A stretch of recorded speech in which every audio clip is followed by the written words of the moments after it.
Hi everyone, I am Nimanushi and I'm a customer success engineer at Databricks. Today, I will be talking about reinforcement learning applied to the problem of financial portfolio optimization. The ultimate goal would be to design and implement an automatic trading bot with Spark. However, I figured before I jump to the implementation, I go through the theory of portfolio optimization and how AI, and in particular, reinforcement learning can be applied to it. I will be talking about the specific implementation in the following talks, which I will be presenting at upcoming Spark and AI conferences. Well, today's agenda is the following. First, we define the financial portfolio optimization and discuss how it has been approached with stochastic optimization methods started by Markowitz in the 50s. Then we talk about how we can actually translate the problem of portfolio optimization into a framework which reinforcement learning can be applied to, namely a Markov decision process. Here we talk about some specifics of financial markets that bring some challenges in the general formulation of the MDP. After that, we talk about model-based and model-free reinforcement learning and talk about how these models can be applied to the optimization problem. And we discuss some of the pros and cons of those algorithms, which puts us in a good position to start with a decent implementation in the following sessions. Okay, what is financial portfolio optimization? Well, it is a subcategory of the broader class of fund allocation problems. Imagine something like an index fund, which tries to construct a portfolio according to some predefined index weight. Or even a more straightforward scenario, an equally weighted portfolio, which rebalances the holdings of the portfolio each day such that each individual asset gets an equal share of the initial capital. These are basically some examples of capital-based fund allocations. One can think of another or other allocation methods which are not focused on the dollar amount of positions. For example, instead of allocating same amount of capital to each individual asset to come up with the equally weighted portfolio, one can think of a portfolio which is fully diversified with respect to some measure of risk. Here, instead of having the same dollar amount for each position, we have equal amount of risk. In general, one can optimize some function to construct a portfolio, right? Imagine that you want to have a portfolio which can extract the maximum value of returns, or you want to maximize the expected return for volatility units at the end of the investment time frame, because you not only care about the return, but you want to manage risks. So we can formulate the generalized problem as follows: like given a set of assets, like M assets with a defined price history, and an initial portfolio or an initial endowment that you have at the time zero, you want to find an allocation which maximizes some objective function, which is denoted by gamma here. This function could be simply expected return, which actually maximizes your wealth at the end of the investment period, or it could be expected return divided by some measure of risk, like volatility, or any other function which basically describes the investment goal. Objective functions are, in general, some function of the projected distribution of the asset returns at the end of the investment horizon. This means that the problem of portfolio optimization naturally is a stochastic optimization problem. One can solve it like in two ways. Yeah, you can think about it in a static optimization where you project the estimation of the next period returns all the way forward to the end of the investment horizon, and you come up with the distribution of your returns at the end of the investment horizon and solve the optimization just once for that. Or you can estimate the next period returns dynamically and solve the optimization problem sequentially to basically set up a dynamic optimization paradigm. It was Markowitz who pioneered the attempts to solve the stochastic optimization problem described in the last slide. This framework is actually consists of two steps. In the first step, no matter which objective function you have, you just need to solve the mean variance optimization problem. It is a constrained quadratic optimization which tries to minimize the portfolio variance while constraining the expected portfolio return at a target level. Solutions of this for different values of target mean value define a curve in the mean variance plane, which is called the efficient frontier. Once you have the efficient frontier, one can solve a one-dimensional optimization problem of optimizing the custom objective function along that curve in the mean variance plane. So one might think to use this method to periodically solve the static optimization problem and to make it a dynamical setup, right? Well, it seems that it is a viable option unless you try it in the real world, because in the real world you have the transaction costs. The problem is that the solution to the optimization for two periods might be so far away from each other that rebalancing the portfolio and the costs of transactions lead to a suboptimal policy. In fact, myopic optimal actions can cause suboptimal cumulative rewards at the end of the period. So that now that we talked a little bit about the portfolio optimization problem and how it was formulated in terms of the stochastic optimization and the attempts that were made to basically solve those problems, we can discuss now a little bit about how we can formulate the portfolio optimization as a Markov decision process and apply some of the methods in the reinforcement learning to solve the portfolio optimization problem. So first of all, how is an MDP defined, right?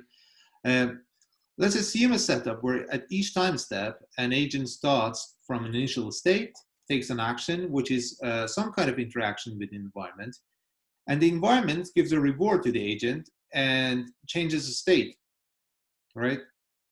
If the state transition probability, which is determined by the environment, is only a function of the current state and not all the history up to this point of the time, the dynamical system is called Markovian decision process. Okay, how does it look like for a trading agent, right?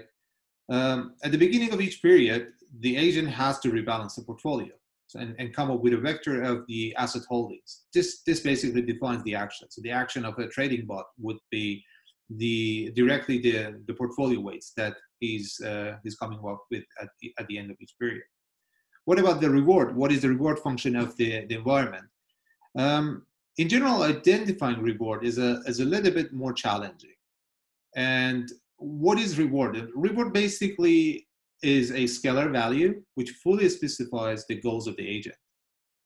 And maximization of the expected cumulative reward over many steps will lead to the optimal solution of the task.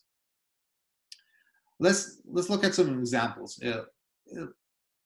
Taking games, for example, the goal of the agent is very well defined in games, right? Either you win or you lose a game, and it could be well divided into separate reward signals for each time step. If you win a game at the end of the step, you get a reward of 1. If you lose a game at the end of a time step, you get a reward of -1, for example, and you get a reward of 0 otherwise. So very well defined and very well divisible into separate time steps. However, take a trading agent, for example, who wants to maximize the return, but at the same time do not want to expose his fund to extreme market downtrends and crashes. He does it, for example, by managing the value at risk of his portfolio. So the objective of the agent is clearly defined, but dividing this objective into sequential reward signals might be a very challenging task. Now let's talk about the state and observation. At any step, we can only observe asset prices, right? And the observation is given by the prices of all assets. This is clear. We also know that when one period prices do not fully capture the state of the market. So this is something which is known. I mean, you cannot basically predict the whole state of the market by just looking at the prices of yesterday, for example. This makes financial markets a little bit more challenging, and and in general, financial markets are not a fully observable Markov decision process, and they are just partially observables because we can only, as agents, observe the prices. So what it means is that the state that an agent has is completely different from the state of the environment. And there are some solutions to basically build the whole environment state from the state of the agent. The most obvious solution is we can build the state of environment from the whole history of the observation, which is basically not scalable. Or we can approximate the environment state by some parameterized function of past observations.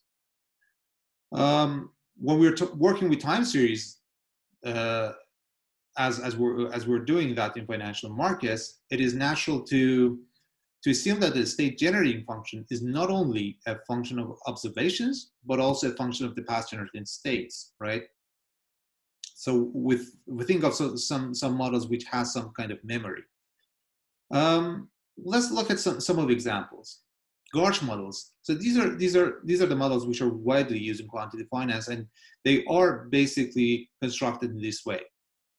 Assume that the state of the market at each time can be fully represented by the volatility of the individual assets. This is the assumption that basically says, if you know the volatilities, you know the full state of the market. If you assume that, gauge models can build a rather simple mapping of past volatilities and current observations, which are the prices, to generate the volatilities for the current time step, and therefore they can fully build the state of the market from the observations and past, from the past observation and past states. We can look at we can look at other models, like in continuous domain, stochastic volatility models. They do the same. They basically build volatilities, which are hidden states of the market, as by just fitting a kind of stochastic process to the volatilities. In this way, they are able to basically generate the hidden states, which are volatilities, and generate a full representation of the market. But obviously, one can use more sophisticated featurization of the hidden variables or hidden state of the market. So it shouldn't be as simple as just volatilities. One can have a complicated representation of that, and neural networks, for example, can build those kind of complicated models of the market state. But the common thing among all of these models is that the state of the environment is built using the past observations and past states. And the state of the agent at the current time is not enough to basically come up with the whole state of the financial market, or basically the returns for the next period.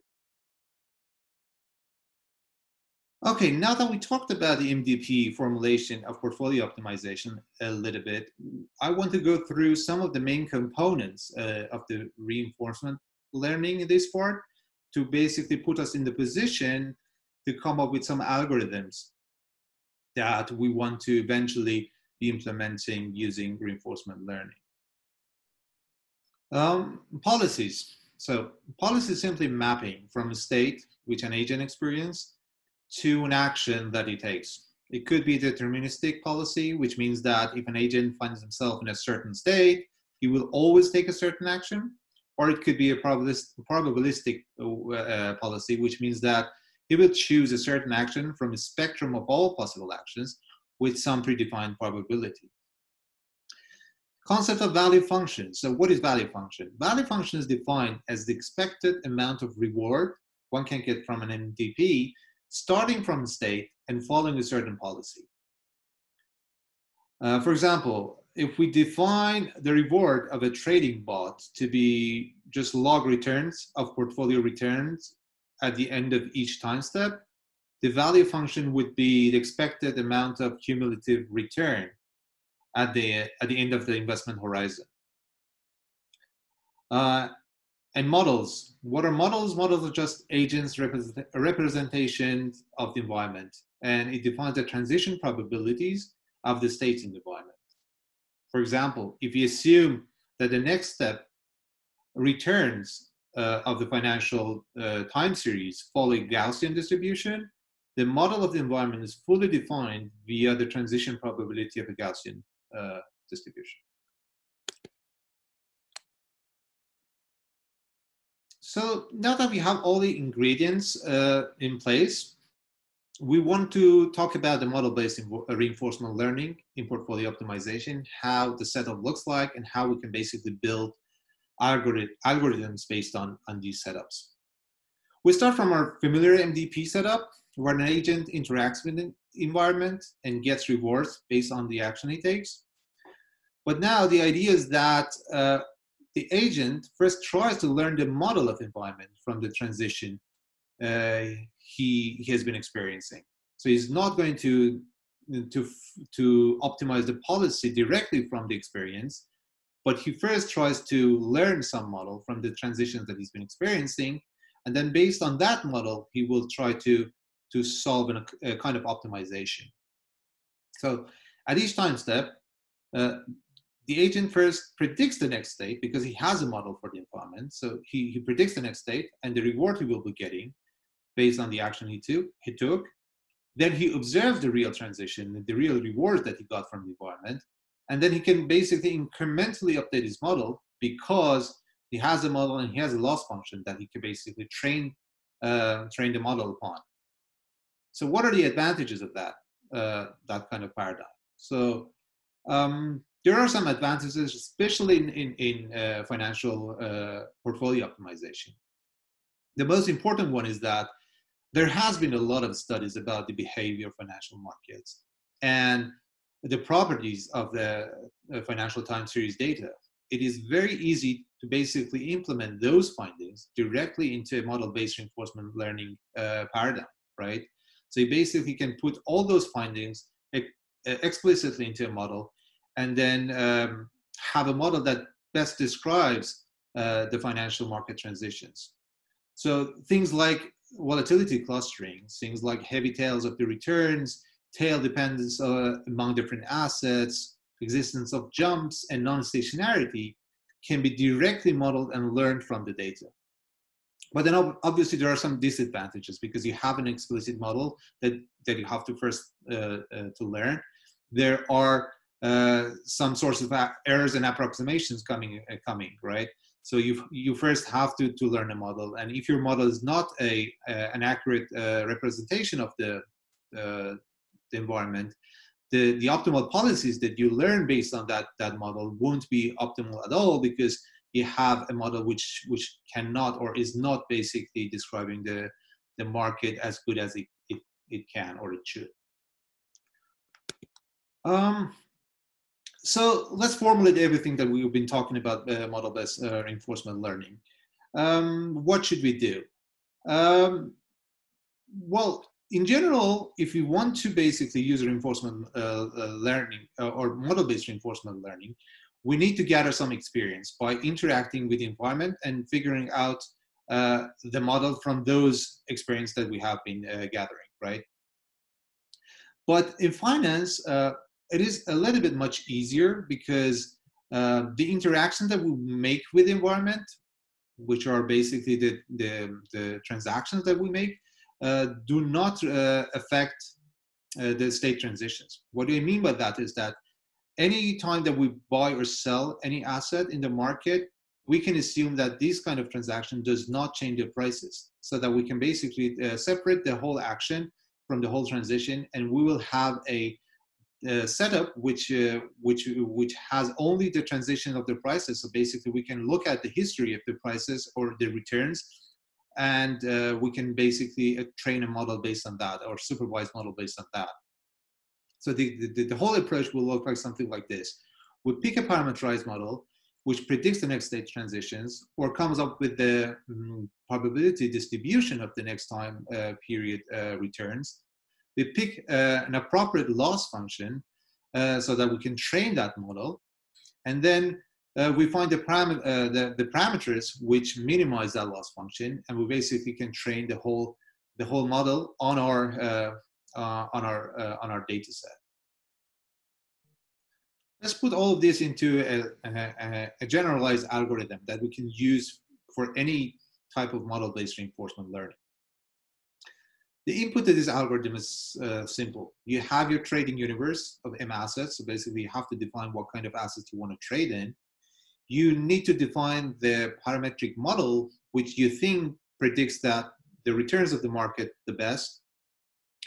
And you need to come up with a loss function, which describes the deviations of the model predictions from the observed returns. For example, you can have an Armour-Gauge model with non-Gaussian innovations, and the corresponding loss function would be like likelihood. You could use maximum likelihood estimation on a batch data set, basically to first initialize the model or learn the parameters of the model, and then jump into a kind of online training setup in the reinforcement learning. So the rest of the algorithm is simple. You use the batch data that you have basically gathered. This is simply your history of the prices. You use that to learn the parameters of the model, and then you start to iterate over the time steps. You start to predict the next state from the model that you basically have learned on your batch data. You observe the returns and the state, not the state, you observe the return and the prices or the returns by just stepping forward. You build your state from the observation and the state's history that you have been gathering. This is part of your model. So basically part of your model is responsible for building the environment state from the observation that he has been making. And then you calculate the deviation from the state that you observed or basically built upon the observations that you made and the state that you have been predicting. And then incrementally learn the parameters or change the parameters based on the gradient of that loss function, and rebalance the portfolio based on the model that you have. You can use any kind of model-based control basically to solve the optimization problem. So as soon as you have a model for your environment, you basically can sample from that model, for example, in a Monte Carlo setup. So you can have a sample of all returns until the end of the investment horizon, and basically start to estimate the objective function, like expected returns, volatilities, whatever that you basically put as a function, objective function to optimize for. And then solve the optimization problem for that Monte Carlo sample. As soon as you have a model, you basically can control your policy, basically using different policy methods, just described Monte Carlo, and then reiterate until you basically converge. So this is a whole paradigm or whole scheme of using model-based reinforcement learning to learn the model, at the same time use that model to plan and come up with the optimization at the same time. Okay, instead of learning a predictive model of the transitions first, and then use that model to come up with the optimal policy, one can start to learn the optimal policy based on the value function directly, right? Assume that the value function can be defined as the cumulative return you will be getting at the end of the investment horizon. Then you can use a generalized function for the policy, which parameterizes how you rebalance the portfolio at each time step. And then at the same time, you can use another function to parameterize the amount of cumulative return you will be getting if you rebalance the portfolio accordingly. So this is a typical actor-critic setup, which is one of the state-of-the-art methods in model reinforcement learning, and could be directly applied to the problem of automatic trading bots using model reinforcement learning. So here in the graph, I have pictured basically how it could look like, the networks basically. The actor network will get the observation, which are the prices. Based on those observations, we will first build a state of the environment.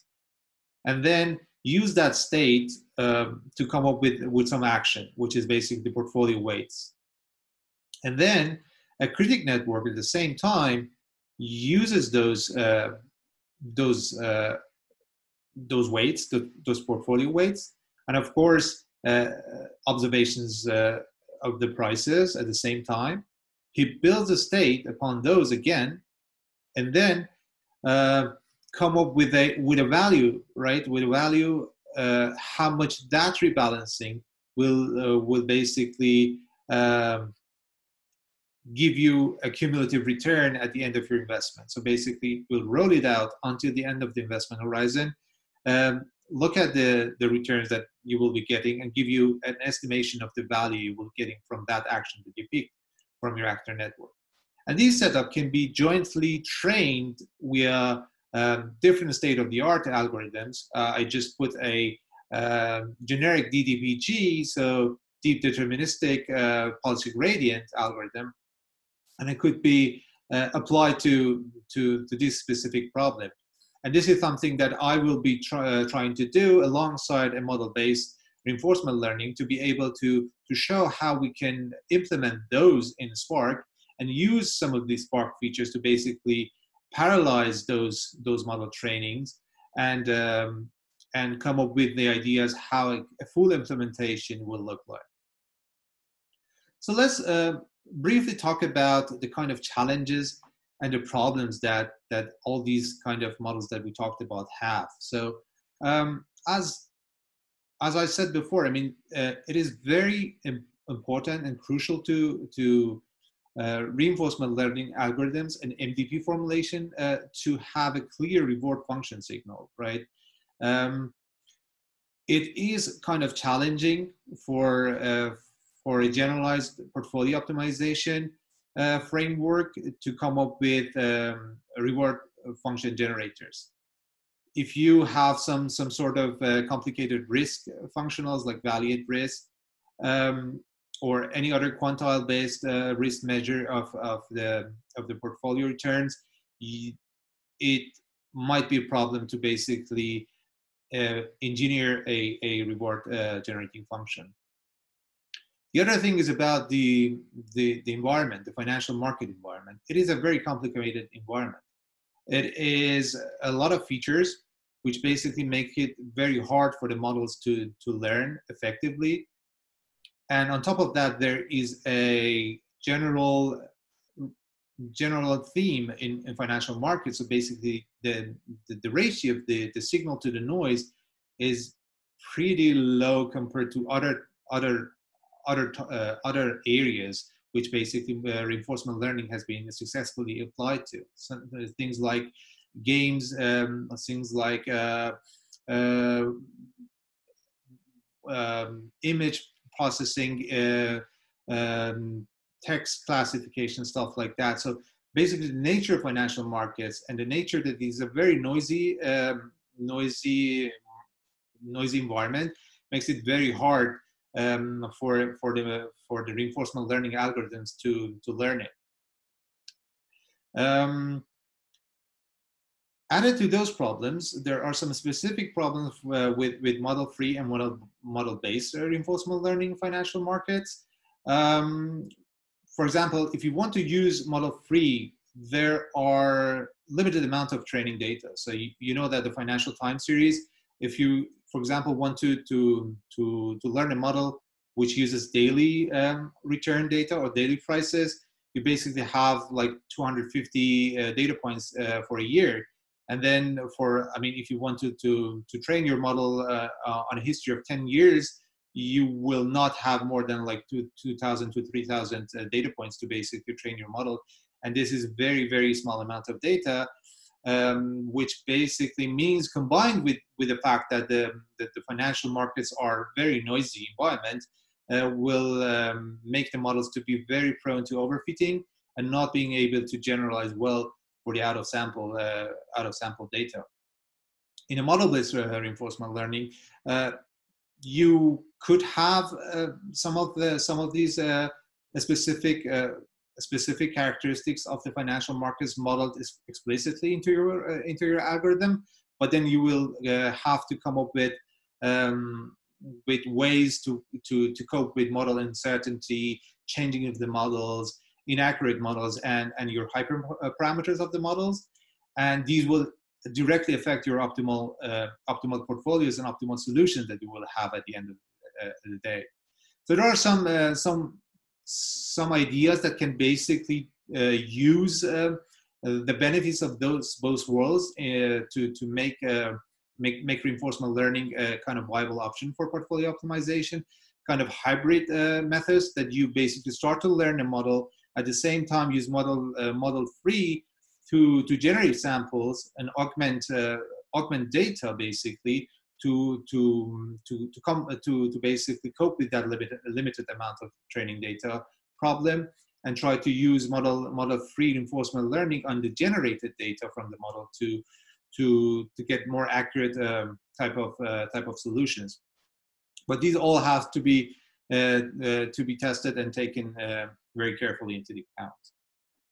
So it was my presentation. So the first part, I just wanted to give you a theory of how it will look like, what are the challenges of using reinforcement learning, and trying to understand the theory behind it. And then the next part, I will be trying to implement a fully integrated solution based on reinforcement learning algorithms, different type of algorithms, and Spark to train an automatic trading bot, which can basically come up with the optimal portfolios at the end of a certain investment horizon. I hope you enjoyed it, and thank you for your time.